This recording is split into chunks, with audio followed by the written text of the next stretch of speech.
Fabrizio, great to see you as ever. No doubt Ciao, guys. working hard with your Coca-Cola and one phone, right? Yes, absolutely. Thank And the you. occasional cold shower. And I think you told us before you listen to a bit of classical music, don't you, to wind down? Not classical, but almost. It's an Italian singer, so still good for me to relax sometimes. Well, you get a little bit of rest anyway once we get into September. But for now, we need the latest information. And there's only one place to start, and that is Alexander Isak. Is it true to your understanding that he plans to never play for Newcastle again, even if he doesn't get his Liverpool move this summer? Yeah, this is what he's telling the club. Basically, this is the message from those close to Alexander Isak to Newcastle. He only wants to go to Liverpool and he doesn't want to play for Newcastle anymore. So the message is quite clear, but already since July, Alexander Isak is insisting on this position. This is why he didn't travel for pre-season tour. This is why he's not playing in his first season games, preparing for the new season. So I think it's part of the plan for Alexander Isak. He wants to go. He rejected 3 or 4 approaches this summer from Newcastle to try reach an agreement over new contract with different structures, whether it's closed for next summer. He always says no. He only wants to go to Liverpool, and I maintain my position. I believe that Liverpool are very ready to go for Alexander Isak as soon as they will have the doors open. So I think this deal has still very good chances to happen. Yeah, and Newcastle are obviously looking for attackers, plural. We understand maybe 2 could end up coming in between now and when the window shuts. What's the latest on the likes of Johan Wissa or Samu or Nico Jackson? Which one of those names do you think is the most likely? Look, the most likely in this moment is Vissa because it's probably the easier deal to do. So this negotiation with Brentford has not been easy, but it's still ongoing. But on player side, he's really pushing to go to Newcastle. And so I think this one has a very good chances to happen because the player really wants to go to Newcastle, despite some approaches also from Saudi on Samu. Many questions, but in this moment, I'm not sure Newcastle have already started a real negotiation for him. From what I'm hearing from Porto, they've not received any formal approach at this stage, so maybe discussing internally. It's quite obvious to discuss several names when it's 20 days to go to the end of the window, and so they need a striker, and Samu is one of the best around in terms of young strikers, but at the moment, no contact made with Porto yet. For Nicolas Jackson, it's different because Newcastle spoke to the representatives of the player several times. Nico would be really keen on a move to Newcastle, and so I think this one could be an opportunity for the final weeks because for Chelsea and Nico Jackson is over, and so the idea of the player is also to go, and in this case Newcastle I think could appear in the next days. I have to say, Fab, I didn't say hello to you before we came on the call. I'm under my own pressure at my own transfer deadline day because the wedding's coming up. So hopefully you can let me know how well my wedding will go, because right now it's crazy. It's going to be amazing. Thank you. You heard it here first. We know that Newcastle, they want a midfielder.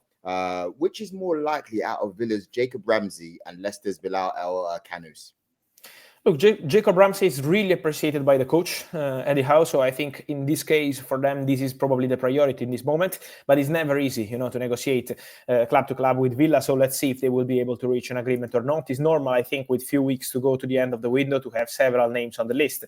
So El Kanous is another one with a release clause and with a different situation. So it would be probably easier to get him if Newcastle decide to go for him. But at the moment, they only made contact with the representatives to understand the contract situation and nothing else yet. So let's see what they decide to do on that one.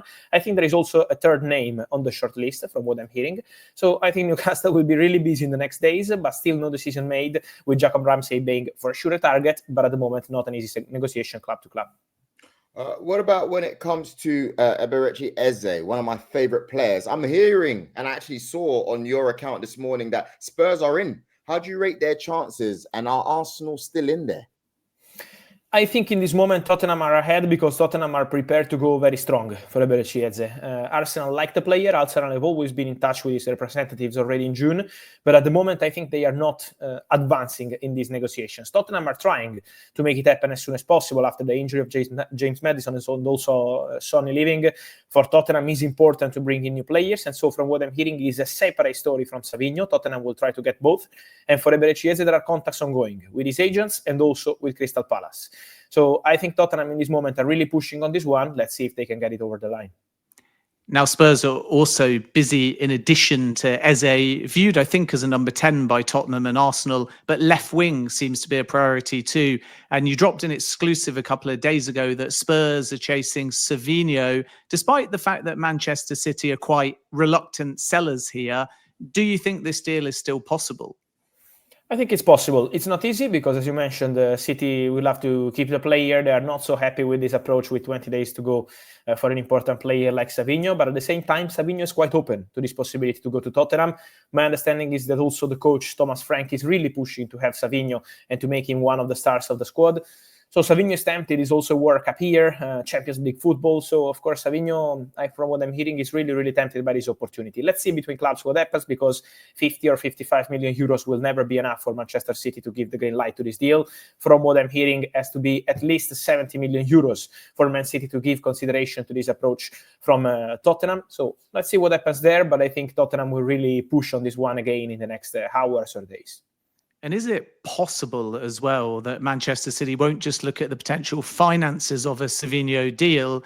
They may also potentially sanction that exit if they suddenly think that Rodrygo is a feasible possibility. Absolutely. From what I understand, Rodrygo is a target for Manchester City. Then it's a difficult deal. Again, it's a few weeks to go. And also Real Madrid are not going to sell Rodrygo for cheap money. It has to be, from what they say from Real Madrid, the price tag is around 100 million euros. And also the player is happy in Madrid. So you need to... It's not about convincing, because obviously Man City is a big club, but telling him that he has to leave Real Madrid at this point is not something easy. But there is Pep Guardiola, who is a big fan of Rodrygo. Rodrygo knows that very well. Pep has always been a big fan of Rodrygo. Already in the last 2-3 years, he always wanted to sign Rodrygo. Was not possible. This summer, maybe the doors could open. And so let's see what happens there. I think if all these players go, McKennie, Savinho, Jack Grealish is going to Everton, in that case, maybe Man City can really try to go for Rodrygo. Manchester United still in for Carlos Baleba. How much would he cost if that move was to actually happen? A good question. They would also like to know that, because with Brighton it's never easy to negotiate, and they are very good at negotiations. So in this context they're having with the agents of the player, they're waiting to understand how much it would cost. Because the rumor in the industry is something around 120 million. But at the moment, Man United still wait to understand the final official cost for Baleba, to understand when and how to try to make a bid and try to approach Brighton for Baleba. For sure, the player is keen on the move. The player is not closing doors to Man United, even without European football. Baleba is keen on joining Manchester United. Now will depend on the two clubs. My understanding is that Man United want to try. They really want to try, see if it's going to be possible. If not, and it's a really difficult deal, they will move on and go on a different target. But they are still trying as of today for Baleba.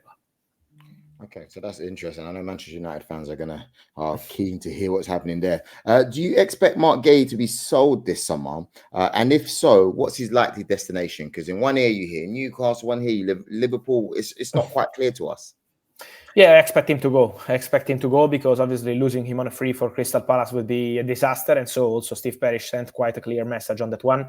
So yeah, I think he will go this summer. Liverpool remain interested in the player. So I will still keep an eye on Liverpool. Liverpool need at least a defender, could be two. We will see what happens in the final 2 weeks of the window. But Liverpool are looking at the situation. And for sure, Mark Gay is a target for them. So I think this is still the most likely destination for him. And don't forget that also Liverpool love this Italian defender, Giovanni Leoni from Parma, who is really talented, who wanted by all the Italian top clubs. But Liverpool are also in it. So I think they will be busy with defenders for sure. And just a word on Everton, Fabrizio. We know they've signed Jack Grealish on a loan with an option to buy. What about Tyler Dibbling? Is the price going to be too prohibitive, or could Everton still return? Look, at the moment, they believe that the price is too high, and so this is why they left the conversations. They left the table. They focused on the Jack Grealish deal in the recent days. So after these negotiations for Tyler Dibbling last week, they decided to focus on Jack Grealish. Now, let's see if maybe the price changes, or Southampton can welcome a different kind of approach in terms of structure of the deal.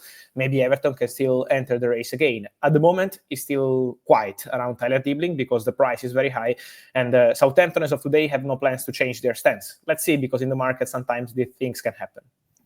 So that's the transfer news. That's you in your comfort zone, Fabrizio. But I've got two quick ones for you to finish. And Joel, you can input on this first one as well. You may have seen this viral question doing the rounds to footballers. Who would win in a fight, 100 men or a gorilla? And we need the here we go definitive answer to end this debate. Who will win in a fight, 100 men or one gorilla? 100 men for sure, in my opinion. Joel? Wow, I'll go for the gorilla, mate. I don't think people understand how strong they are, but there you go. Yeah. I mean, if it's 100 Fabrizios or 100 Joels, the men are winning. But if it's 100 Ben Jacobs, then the gorilla's eating all 100 of me in about 30 seconds. And the final thing, Fabrizio, and we need the catchphrase here, obviously, our very own Joel Bayer is getting married. And naturally, therefore, this isn't about a priest or a legal contract. The marriage is not official until we hear Fabrizio Romano to camera saying, Joel Bayer is off the market. Here we go. Joe Bayer is absolutely off the market, and it's going to be the wedding on the year. So congratulations, Joe. We are with you. And here we go. Thank you. I promise you, Fab, I didn't tell him to say that at all. Like, I know what I trust you. Anyway, my friends, I'll let you go. So good to hear from you, especially this time of the season. You're both doing an amazing job. Ben, I'm going to see you again back on our show. And Fab, have a good one. I know you got a lot of calls to make and things to sort out. Okay, I'll speak to you soon. Guys. Thank you. Madness. Ciao, ciao, ciao.